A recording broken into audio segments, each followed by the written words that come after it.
नमस्कार दोस्तों, स्वागत है आपका आज के मुख्य समाचार में, जिसमें सबसे पहली और बड़ी खबर में आपको बताएंगे कि ट्विटर, फेसबुक और इंस्टाग्राम हर जगह राहुल गांधी को सजा मिलने पर कांग्रेस ने बदली प्रोफाइल फोटो और लिखा डरो मत।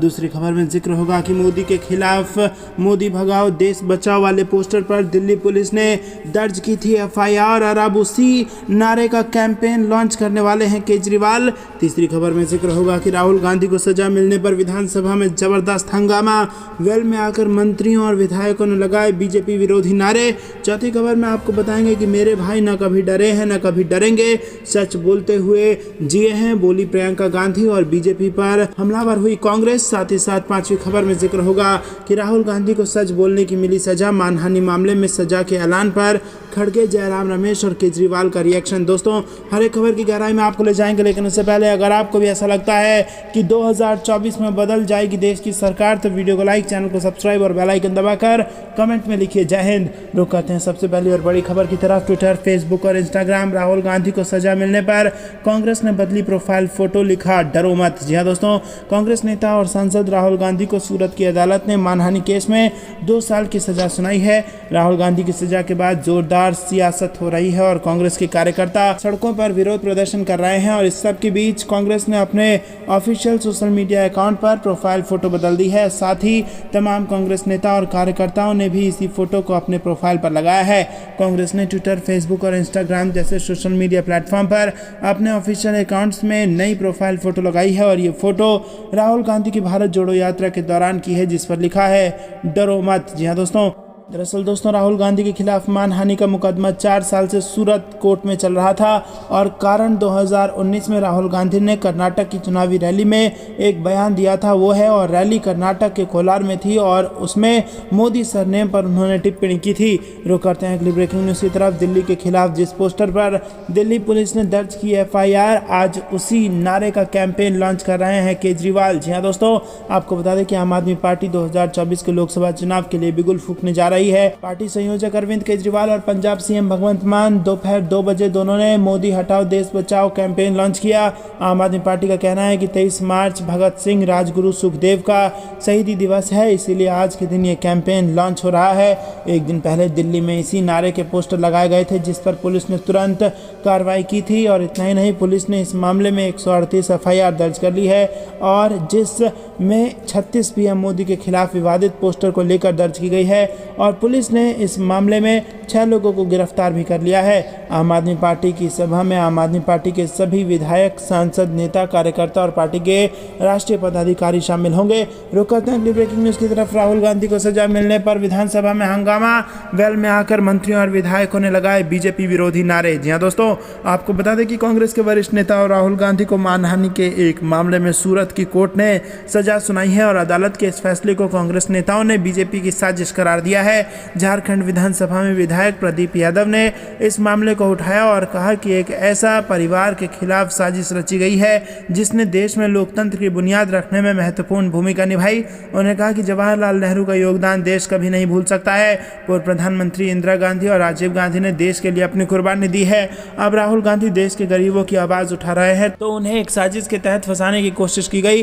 बीजेपी पर आरोप लगाते हुए सत्ता पक्ष के कई अन्य विधायक भी नारेबाजी करते हुए आसन के निकट आकर प्रदर्शन करने लगे और इस दौरान कांग्रेस कोटे में सरकार में शामिल मंत्री आलमगीर आलम, रामेश्वर उरांव, बन्ना गुप्ता और बादल भी वेल के निकट आकर नारेबाजी करने लगे।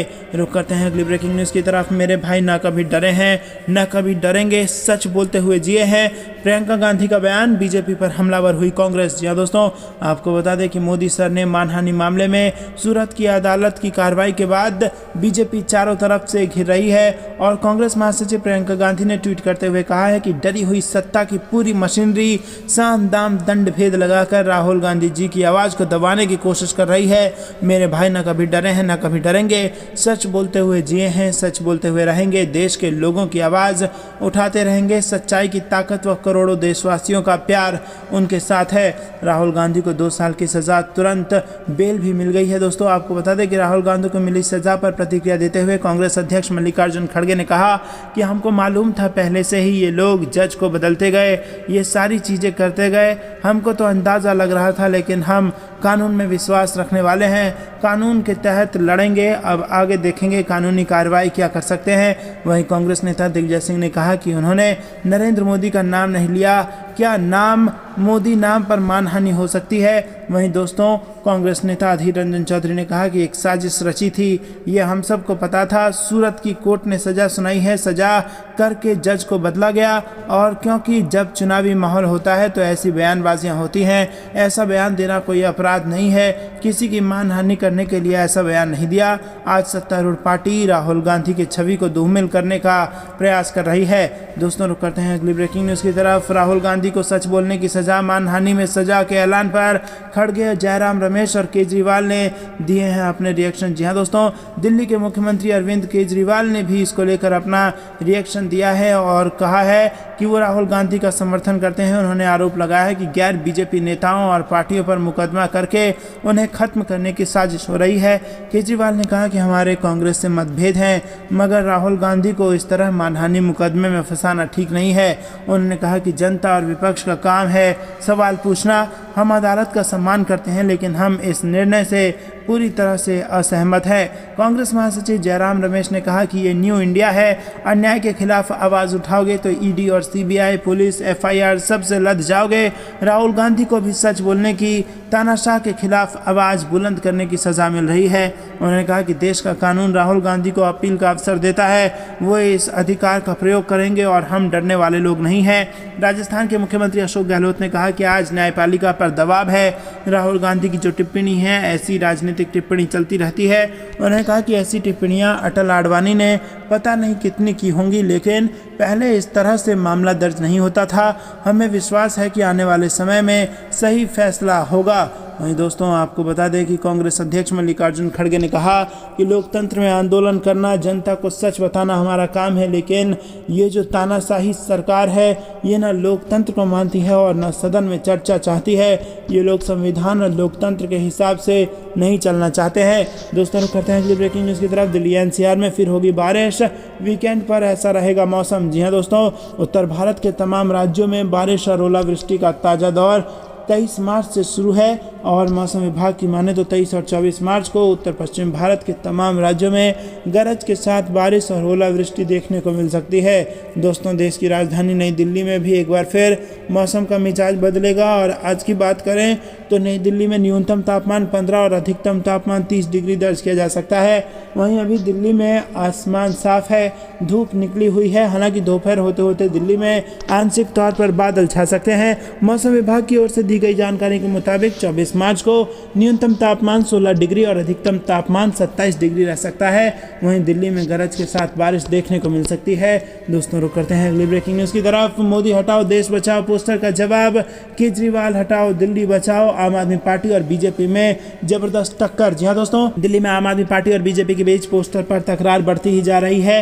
विभिन्न इलाकों में मोदी हटाओ देश बचाओ स्लोगन लिखे पोस्टर हटाए जाने के बाद अब इसके विरोध में केजरीवाल और पार्टी के अन्य नेता जंतर मंतर पर प्रदर्शन करेंगे। लेकिन उससे पहले बीजेपी ने इस पोस्टर का जवाब पोस्टर से दिया है। भाजपा नेता हरीश खुराना ने अपना एक वीडियो ट्विटर पर शेयर किया है और इस वीडियो में वो एक पोस्टर के साथ नजर आ रहे हैं और इस पोस्टर में लिखा है अरविंद केजरीवाल को हटाओ और दिल्ली बचाओ। दोस्तों रुक करते हैं अगली ब्रेकिंग न्यूज़ की तरफ। हिंडनबर्ग करने वाले हैं एक और बड़ा खुलासा, अगला निशाना कौन, इस ट्वीट से अटकलें हो गई हैं तेज। जी हाँ दोस्तों, आपको बता दें कि अडानी ग्रुप पर बड़ा खुलासा करने वाली short selling firm Hindenburg research जल्द एक और खुलासा करने वाली है और इसे लेकर अटकलें तेज हो गई हैं। हिंडनबर्ग ने एक ट्वीट किया है कि वो जल्द एक और बड़ा खुलासा करने वाले हैं और इससे पहले 24 जनवरी को इसने अडानी ग्रुप को लेकर खुलासा किया था, जिसके बाद इस ग्रुप को बड़ा झटका लगा था और इस खुलासे को लेकर कांग्रेस समेत अन्य विपक्षी दलों ने भी सरकार से पूरे मामले में जेपीसी जांच की मांग की है।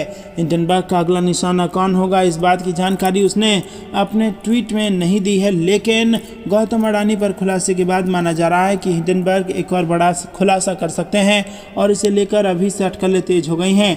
दोस्तों रुक करते हैं अगली ब्रेकिंग न्यूज़ की तरफ। कांग्रेस ने राजनाथ सिंह के खिलाफ विशेष अधिकार हनन का प्रस्ताव दिया है। जी हाँ दोस्तों, आपको बता दें कि यहाँ पर राहुल गांधी से जुड़ा एक और मामला सामने आ रहा है, जहाँ पर रक्षा मंत्री के खिलाफ विशेष अधिकार हनन का यहाँ पर प्रस्ताव दे दिया गया है।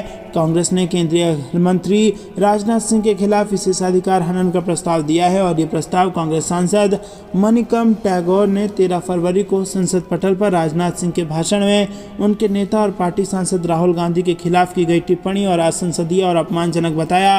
दोस्तों, लोकसभा अध्यक्ष को भेजे गए नोटिस में कहा गया है कि 13 फरवरी को रक्षा मंत्री राजनाथ सिंह ने संसदीय परंपराओं को दरकिनार कर बिना पूर्व सूचना के उनके नेता राहुल गांधी के खिलाफ तमाम अपमान सूचक वक्तव्य दिए। दोस्तों, रुक करते हैं अगली ब्रेकिंग न्यूज की तरफ। 2024 से पहले ईवीएम पर फिर बवाल, शरद पवार ने विपक्षी नेताओं की बुलाई बड़ी बैठक। जी हां दोस्तों, आपको बता दें कि ये बड़ी खबर आ रही है। राष्ट्रवादी कांग्रेस पार्टी के प्रमुख शरद पवार ने रूरल इलेक्ट्रॉनिक वोटिंग मशीन पर चर्चा के लिए गुरुवार को बड़ी बैठक बुलाई है और उन्होंने राज्यसभा में विपक्षी दलों के फ्लोर नेताओं को इस मीटिंग के लिए आमंत्रित किया है। वहीं दोस्तों, बैठक शाम 6 बजे पवार के घर पर होनी है और इसे लेकर सभी विपक्षी नेताओं को पत्र लिखा गया है। एनसीपी चीफ ने कहा है कि उन सभी राजनीतिक दलों के नेताओं को बैठक में बुला रहे हैं जिन्हें रूरल इलेक्ट्रॉनिक वोटिंग मशीन के इस्तेमाल को लेकर संदेह है। रुक करते हैं अगली ब्रेकिंग न्यूज की तरफ। राहुल गांधी को वाराणसी की कोर्ट से बड़ी राहत, लंदन वाले बयान के खिलाफ दाखिल परिवाद हो गई है खारिज। जी हां दोस्तों, आपको बता दें कि कांग्रेस नेता राहुल गांधी के खिलाफ दाखिल परिवाद मामले में सीजेएम प्रथम व एमपी एमएलए कोर्ट के प्रभारी उज्जवल उपाध्याय की अदालत में बुधवार को सुनवाई हुई और सुनवाई के बाद अदालत ने परिवाद को खारिज कर दिया है। कांग्रेस नेता राहुल गांधी को वाराणसी की कोर्ट से बड़ी राहत मिली है और अपर मुख्य न्यायिक मजिस्ट्रेट उज्जवल उपाध्याय ने बुधवार को राहुल गांधी के खिलाफ विभिन्न धाराओं में मुकदमा दर्ज करने के लिए दाखिल परिवाद को एकदम खारिज कर दिया है। कोर्ट ने कहा कि परिवाद के अवलोकन से ये नहीं लगता कि राहुल गांधी का कथित वक्तव्य अभिव्यक्ति की स्वतंत्रता की विधि विहित परिधि का अतिक्रमण करता है और संज्ञेय अपराध भी नहीं लगता, इसीलिए परिवाद पत्र खारिज किया जाता है। रुक करते हैं अगली ब्रेकिंग न्यूज की तरफ। कोलेजियम का केंद्र पर तीखा हमला, पीएम मोदी पर आर्टिकल लिखने वाले वकील को जज न बनाने पर भड़के सीजेआई समेत सारे जज। जी हां दोस्तों, आपको बता दें कि सिफारिश के बाद भी जजों की नियुक्ति न होने पर सुप्रीम कोर्ट के कोलेजियम ने तीखा स्टैंड लिया है। सीजेआई डीवाई चंद्रचूड़ और बाकी के 2 जजों ने वकील जॉन सत्यन को मद्रास हाईकोर्ट का जज नियुक्त न करने पर नाखुशी जताते हुए कहा कि केंद्र केवल इस वजह से उनको जज नहीं बना रहा क्योंकि उन्होंने पीएम नरेंद्र मोदी के खिलाफ आर्टिकल लिखा था। कोलेजियम ने प्रस्ताव पास कर केंद्र के खिलाफ तीखी टिप्पणी भी की है और इसमें कहा गया है कि जब हमने सत्यम की इस गलती को ओवररूल कर दिया था तो फिर केंद्र उनको जज बनाने का फैसला क्यों नहीं कर रहा। वहीं chief justice DY Chandrachud, justice Sanjay Kishan Kaul और जस्टिस केएम जोसेफ ने तीखी टिप्पणी करते हुए कहा है कि केंद्र का रवैया गहरी चिंता का विषय है। कोलेजियम ने जॉन सत्यम के नाम की सिफारिश 17 जनवरी को की थी, लेकिन केंद्र ने अभी तक उनको जज बनाने की मंजूरी नहीं दी है। कोलेजियम ने अपने प्रस्ताव में केंद्र को आदेश दिया है कि पहली बार में जिन लोगों को जज बनाने की सिफारिश की गई थी, सत्यम को उन पर तरजीह दी जाए। उनका कहना था कि कोलेजियम की सिफारिशों को केंद्र नजरअंदाज कर रहा है और ये गहन चिंता का विषय है। एक रिपोर्ट के मुताबिक 21 मार्च को हुई कोलेजियम की मीटिंग में उस सिफारिश पर चर्चा की गई जिसमें मद्रास हाईकोर्ट में 4 जज नियुक्त करने को कहा गया था। रुक करते हैं अगली ब्रेकिंग न्यूज की तरफ। कमलनाथ ने ज्योतिरादित्य सिंधिया के गढ़ में लगाई सेंध, पूर्व बीजेपी विधायक के बेटे कांग्रेस में शामिल। जी हां दोस्तों, आपको बता दें कि मध्य प्रदेश के विधानसभा चुनाव में अब महज 7-8 महीने का समय ही बचा है और मध्य प्रदेश के कांग्रेस कमलनाथ ने बीते महीने मुख्यमंत्री शिवराज सिंह चौहान के गढ़ सीहोर में चुनावी आगाज कर दिया था। वहीं अब 25 मार्च को देश के गृह मंत्री अमित शाह छिंदवाड़ा कमलनाथ के गढ़ से चुनावी शंखनाद करने जा रहे हैं और इस प्रदेश की सियासत में दल बदल की राजनीति भी शुरू हो गई है। पीसीसी चीफ कमलनाथ ने केंद्रीय मंत्री ज्योतिरादित्य सिंधिया के गढ़ में सेंध लगा दी है और बीजेपी के पूर्व विधायक के बेटे ने कांग्रेस का दामन थाम लिया है। दल बदलने के पीछे उन्होंने केंद्रीय मंत्री ज्योतिरादित्य सिंधिया को जिम्मेदार ठहराया है। बता दें कि अशोकनगर की मुंगावली सीट से 3 बार विधायक रहे राव देशराज सिंह यादव के बेटे यादवेंद्र सिंह यादव ने अपने समर्थकों के साथ राजधानी भोपाल आकर पीसीसी चीफ कमलनाथ की मौजूदगी में कांग्रेस का दामन थामा है। प्रदेश कांग्रेस कार्यालय में कमलनाथ ने उन्हें कांग्रेस की सदस्यता दिलाई है। यादवेंद्र सिंह यादव करीब 500 गाड़ियों के काफिले के साथ राजधानी पहुंचे थे। रुक करते हैं अगली ब्रेकिंग न्यूज की तरफ। कर्नाटक में भाजपा को बड़ा झटका, खड़गे को हराने में बड़ी भूमिका निभाने वाले पूर्व बीजेपी एमएलसी कांग्रेस में शामिल। जी हां दोस्तों, आपको बता दें कि कर्नाटक में इसी साल मई तक विधानसभा का चुनाव होना है। चुनाव के लिए सत्तारूढ़ बीजेपी सहित मुख्य विपक्षी पार्टी कांग्रेस, जेडीएस सभी अपनी अपनी तैयारियों में जुटे हैं। और इस बीच बुधवार को कांग्रेस ने भाजपा को एक बड़ा झटका दिया है। कर्नाटक में भाजपा के वरिष्ठ नेता रहे बाबूराव चिचांसूर ने कांग्रेस की सदस्यता ग्रहण कर ली है। दोस्तों, आपको बता दें कि भाजपा की ओर से कर्नाटक विधान परिषद के वो सदस्य थे और उन्होंने कुछ दिन पहले विधान परिषद की सदस्यता से इस्तीफा दे दिया था। और इस्तीफा भाजपा के लिए बड़ा झटका इसलिए माना जा रहा है क्योंकि उन्होंने कांग्रेस के वरिष्ठ नेता मल्लिकार्जुन खड़गे को हराने में अहम भूमिका अदा की थी, लेकिन अब कांग्रेस में शामिल होकर खड़गे के हाथ को मजबूत करते दिखेंगे। रुक करते हैं अगली ब्रेकिंग न्यूज की तरफ। राहुल गांधी पर निशाना साधने के चक्कर में खुद फंस गए संबित पात्रा। जी हां दोस्तों, आपको बता दें कि राहुल गांधी पर निशाना साधने के चक्कर में संबित पात्रा की मुश्किलें बढ़ गई हैं। बीजेपी के राष्ट्रीय प्रवक्ता संबित पात्रा के खिलाफ कांग्रेस केस दर्ज कराने जा रही है। और ऐसे में आपको बता दें कि संबित पात्रा ने राहुल गांधी को लेकर ऐसा बयान दिया था जिस पर कांग्रेस ने संबित पात्रा के खिलाफ कानूनी कार्रवाई की बात कह दी है। तो दोस्तों, आपत्तिजनक बयान देने के बाद अब बढ़ सकती है भाजपा के प्रवक्ता की मुश्किलें। रुक करते हैं ब्रेकिंग न्यूज की तरफ। 2024 के लोकसभा चुनाव में पीएम मोदी को हराना संभव है, सचिन पायलट ने बताया फार्मूला। जी हां दोस्तों, लोकसभा चुनाव होने में करीब 1 साल का वक्त बचा हुआ है। 2024 के अप्रैल मई में लोकसभा चुनाव होने हैं और ऐसे में इस वक्त देश की राजनीति में सबसे बड़ा सवाल यह है कि क्या प्रधानमंत्री मोदी की अगुवाई वाले एनडीए को कोई हरा भी सकता है क्या? ये सवाल इसलिए और भी अहम हो जाता है क्योंकि विपक्षी दलों के कई नेता एकजुटता बनाने की कोशिश कर चुके हैं, लेकिन फिलहाल सभी नाकाम दिख रहे हैं। लोकसभा चुनाव से पहले इसी साल के अंत में राजस्थान विधानसभा चुनाव होने हैं और राजस्थान में फिलहाल कांग्रेस की सरकार है, लेकिन यहाँ कांग्रेस के अंदर ही सीएम अशोक गहलोत और पूर्व डिप्टी सीएम सचिन पायलट के बीच जारी तनाव के चलते पार्टी दो फाड़ नजर आती है। ऐसे में राजस्थान के पूर्व डिप्टी सीएम सचिन पायलट से जब पूछा गया कि क्या पीएम मोदी को हराया जा सकता है तो उन्होंने कहा कि असंभव कुछ भी नहीं है। एक निजी न्यूज चैनल से बातचीत में राजस्थान के पूर्व डिप्टी सीएम सचिन पायलट ने कहा कि प्रधानमंत्री नरेंद्र मोदी को 2024 के लोकसभा चुनाव में हराना संभव है। पायलट ने कहा कि पीएम मोदी को हराना क्यों संभव नहीं? ऐसा कौन सा नेता है, कौन सा दल है जिसको हम लोग चुनाव में पराजित नहीं कर सकते? मैं व्यक्ति विशेष की बात नहीं करता हूं। कुछ दिन पहले हिमाचल प्रदेश में चुनाव हुआ, वहां का मैं ऑब्जर्वर था। वहां डबल इंजन सरकार थी, खूब भाषण हुए, सीएम योगी आदित्यनाथ आए, योगी पीएम मोदी के साथ आए और जेपी नड्डा भी आए, लेकिन छोटे से राज्य में कोई बचा नहीं जो नहीं गए। और वहां हमने चुनौती दी और मजबूती से काम किया और कांग्रेस पार्टी की सरकार वहां बन गई। दोस्तों, सचिन पायलट ने कहा कि अगर 5 बातों पर कोई पार्टी काम करे तो पीएम मोदी क्या किसी भी पार्टी को चुनाव में हराया जा सकता है। और वो 5 चीजें हैं: स्ट्रेटेजी, नैरेटिव, कैंपेन, इशू और जनता से संपर्क। दोस्तों, रुक करते हैं अगली ब्रेकिंग न्यूज की तरफ। दिल्ली में फिर लौटेगी बारिश, मौसम पर आईएमडी का नया लेटेस्ट अपडेट। जी हां दोस्तों, राजधानी दिल्ली में बुधवार को आसमान में आंशिक रूप से बादल छाए रहे, हालांकि इसके बावजूद अधिकतम तापमान 30 डिग्री सेल्सियस के आसपास दर्ज किया गया है। वहीं मौसम विभाग की माने तो दिल्ली में 24 मार्च को एक बार फिर बारिश वापसी करेगी, जबकि 23 मार्च को अधिकतम तापमान 30 डिग्री और न्यूनतम तापमान 15 डिग्री तक रह सकता है। 24 मार्च को मौसम फिर करवट लेगा और गर्जना के साथ बारिश की संभावना है। तेज हवाएं चलेंगी, हवाओं की गति 30 से 40 किलोमीटर प्रति घंटा की रह सकती है। बादल छाए रहेंगे और इसकी वजह से अधिकतम तापमान 26 और न्यूनतम तापमान 17 डिग्री दर्ज होगा। रुक करते हैं अगली ब्रेकिंग न्यूज की तरफ। तेजस्वी ने बेरोजगारी और गरीबी पर बीजेपी को घेरा, कहा 85% हिंदुओं को 15% का डर दिखा रही है सरकार। जी हां दोस्तों, आपको बता दें कि बिहार विधानसभा में बेरोजगारी और गरीबी के मुद्दों पर डिप्टी सीएम तेजस्वी यादव ने बीजेपी को जमकर घेरा है और कहा कि बीजेपी की बातों में विरोधाभास है, मिथ्याभास है, कभी भी मुद्दों की बात नहीं करती। देश में 85% हिंदू है, लेकिन बीजेपी 15% का डर दिखाकर हिंदुओं को भयभीत कर रही है। इस दौरान तेजस्वी ने तंज भी कसा है। तेजस्वी ने कहा है कि देश में जिनके पास रोजगार नहीं है वो हिंदू बनकर खुश है, जिनके पास काम नहीं है वो 5 किलो राशन पाकर खुश है, जिनके पास नौकरी नहीं है, कमाई, पढ़ाई और दवाई नहीं है, वो बीजेपी शासन में बस जिंदा रहकर खुश है। मिथ्याभास यह है कि 85% हिंदुओं को 15% का डर दिखा रहे हैं, जबकि सबसे ज़्यादा गरीब और बेरोजगार हिंदू ही है। तेजस्वी यादव ने आगे कहा कि भाजपा नेताओं ने जितना देखा, जितना सुना, उससे कम समझा और उससे ही सच मान लिया। उन्होंने कहा कि बीजेपी यही कह रही है और यही कर रही है, जो सच है उस पर बात नहीं हो रहा है, भ्रम, फरेब और झूठ फैलाया जा रहा है। और इससे पहले तेजस्वी यादव ने स्वास्थ्य विभाग के बजट के दौरान राज्य में 3 नए मेडिकल कॉलेज, स्वास्थ्य विभाग में 1.60 लाख भर्ती और एनएच पर 11 नए ट्रॉमा सेंटर खोलने का ऐलान कर दिया है। दोस्तों, रुक करते हैं अगली ब्रेकिंग न्यूज की तरफ। किसानों ने दी बड़े आंदोलन की चेतावनी। जी हां दोस्तों, आपको बता दें कि किसानों ने एक बार फिर केंद्र सरकार को अल्टीमेटम दिया है और सोमवार को दिल्ली में एक बड़ी रैली का आयोजन किया।